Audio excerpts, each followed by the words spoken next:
As per science, Earth is approximately 4.54 billion years old, a figure determined through radiometric dating of the oldest known mineral zircon crystals from the Jack Hills of Australia, which are around 4.4 billion years old.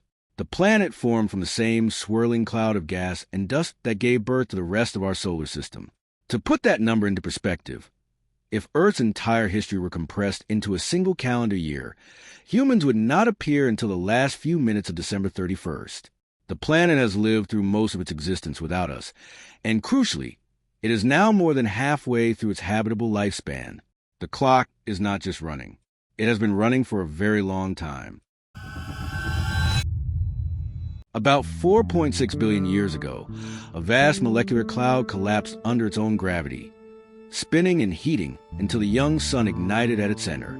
The remaining materials like dust, ice, and rock slowly came together to form planetesimals. These bodies collided and merged over millions of years, eventually giving rise to a proto-Earth.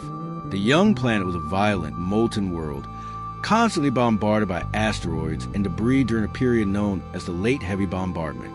Around 4.5 billion years ago, a Mars-sized body called Theia struck Earth at an oblique angle. The impact was catastrophic. It vaporized large portions of both bodies, sending a ring of molten debris into orbit that eventually formed the Moon. Over hundreds of millions of years, Earth began to cool. A solid crust formed, oceans condensed from volcanic outgassing and icy impacts, and the stage was slowly, brutally set for the emergence of life. For the vast majority of Earth's existence, the planet was a stage populated entirely by microbial life. Single-celled organisms appeared roughly 3.7 to 3.8 billion years ago, and for nearly 3 billion years, they were essentially the only life forms present. Then, around 2.4 billion years ago, early photosynthetic bacteria began releasing oxygen into the atmosphere in what is known as the Great Oxidation Event. This was catastrophic for the anaerobic life that existed at the time, but it became the foundation for everything that followed. Complex multicellular life emerged only around 600 million years ago. The Cambrian explosion, about 538 million years ago, marked an extraordinary diversification of animal body plans. Dinosaurs roamed the Earth from roughly 230 million years ago until the Chicxulub asteroid impact 66 million years ago brought their dominance to an end. Mammals, freed from the dominance of large reptiles, diversified rapidly. Our own genus, Homo, appeared only about 2 to 3 million years ago, and fully anatomically modern humans, Homo sapiens, emerged just 300,000 years ago. In geological terms, we are barely a footnote. Today, Earth exists in a delicate but increasingly disrupted equilibrium. The planet hosts around 8.2 billion humans, whose industrial activity has pushed atmospheric CO2 to levels not seen in at least 3 million years. Global average temperatures have risen roughly 1.2 degrees Celsius above pre-industrial baselines. Biodiversity is declining at rates that some scientists describe as the sixth mass extinction event in Earth's history. Ice sheets are retreating, sea levels are rising, and extreme weather patterns are intensifying. Yet the planet itself remains geologically active. The same tectonic forces that once assembled Pangaea are still reshaping continents at a rate of a few centimeters per year. Earth, viewed purely as a physical system, is robust and dynamic. It is life, including human civilization, that is fragile. We exist within a remarkably narrow window of conditions that took billions of years to create. Looking ahead across the next billion years, Earth's trajectory will be shaped by forces far larger than human activity. In roughly 250 million years, the continents are expected to complete their slow drift and merge once again into a supercontinent, sometimes called Pangaea Proxima or Amasia. This arrangement of land masses will profoundly alter ocean circulation, climate patterns, and the distribution of species. Mountain ranges will rise and erode. Volcanoes will continue to reshape coastlines and periodically darken the skies. In the nearer term, over the next few million years, the Mediterranean Sea is expected to close as Africa continues to move northward into Europe, eventually forming a new mountain range on the scale of the Himalayas. The Sahara will cycle in and out of green, wet phases, Ice ages will return periodically, as they have for hundreds of thousands of years, unless greenhouse warming disrupts the orbital forcing that drives them. Over geological timescales, Earth's climate is ultimately governed not by human emissions but by the sun, and the sun is slowly getting brighter. Stars like our sun increase their luminosity by roughly 10% every billion years as they fuse hydrogen in their cores. This is a profound long-term consequence. In approximately 500 million to 1 billion years, the increase in solar radiation will begin to overwhelm Earth's carbonate-silicate cycle, which currently acts as a long-term thermostat. As the weathering of silicate rocks accelerates in a hotter world, CO2 will be removed from the atmosphere faster than volcanoes can replenish it. When atmospheric CO2 drops below about 150 parts per million, photosynthesis collapses. Plants die, the oxygen cycle breaks down, and complex animal life, dependent on oxygen-producing plants, cannot survive. Liquid surface water will become increasingly scarce as the planet enters a runaway greenhouse phase similar to what occurred on Venus.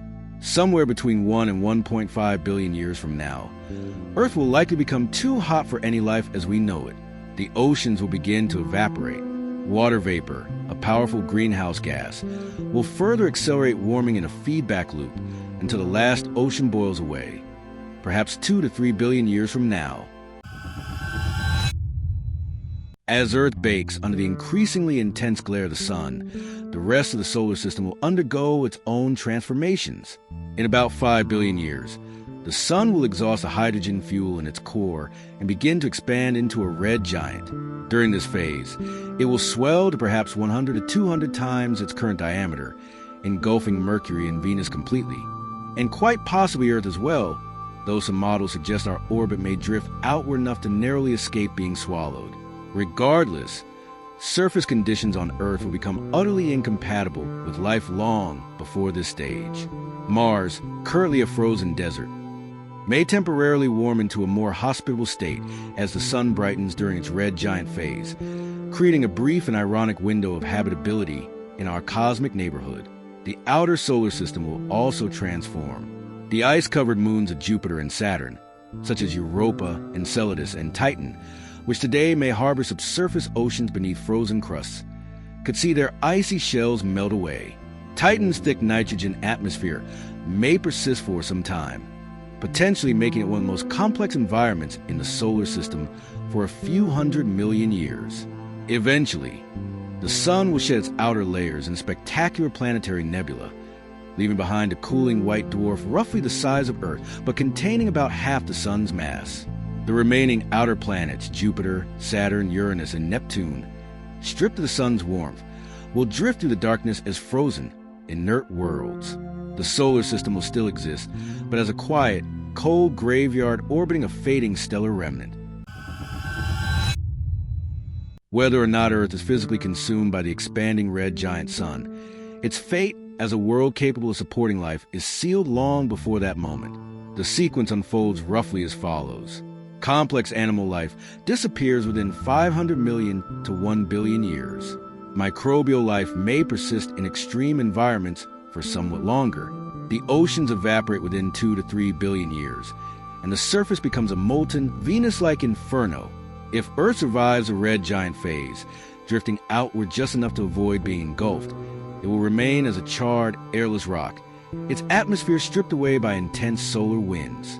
Orbiting the white dwarf remnant of our sun, it will gradually cool over billions of years into a dark, frozen body, potentially being ejected from the solar system entirely due to gravitational interactions over timescales of trillions of years. On the grandest scale, in approximately 10 to the power 14 years, 100 trillion years from now, the last stars in the universe will burn out, giving way to a dark, cold era dominated by black holes, decaying particles, and increasing entropy.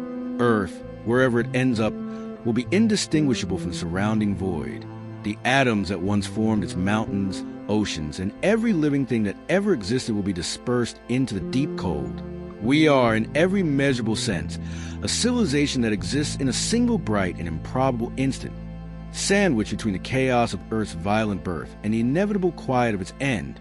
The planet has perhaps 500 million years of complex habitability remaining, roughly equal to the time between the Cambrian explosion and today. That is both an enormous span and a finite one. What we do within our small slice of it is the only part of the story we can truly shape.